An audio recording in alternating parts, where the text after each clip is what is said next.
কবরে যাওয়ার পরে প্রথম প্রশ্ন কি জানেন? কয়টা প্রশ্ন?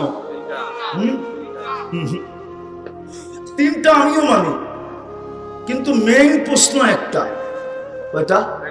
কয়টা? ভালো মতে শুনুন, কিন্তু ভালো মতে। মেইন প্রশ্ন কয়টা? এটা ইমাম বুখারী লিখছে, আমি লিখি নাই। ইমাম মুসলিম লিখছে, আমি লিখি নাই। কিতাবুল জানায়েজে লিখছে।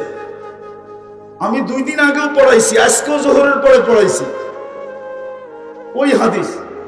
5ম পাড়ায়, বুখারী শরীফের 5ম পাড়ায়, আজকে জোহরে আমি পড়াইছি।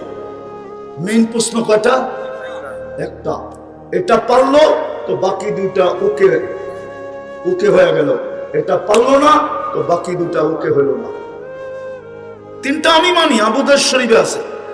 কিন্তু ইমাম মুসলিম, ইমাম বুখারী রহমতুল্লাহি আলাইহি উনারা একটা লেখছেন, মেইন প্রশ্ন একটা, মা কুনতা তাকুলু ফি হাদার রাজুলি লিমুহাম্মাদিন।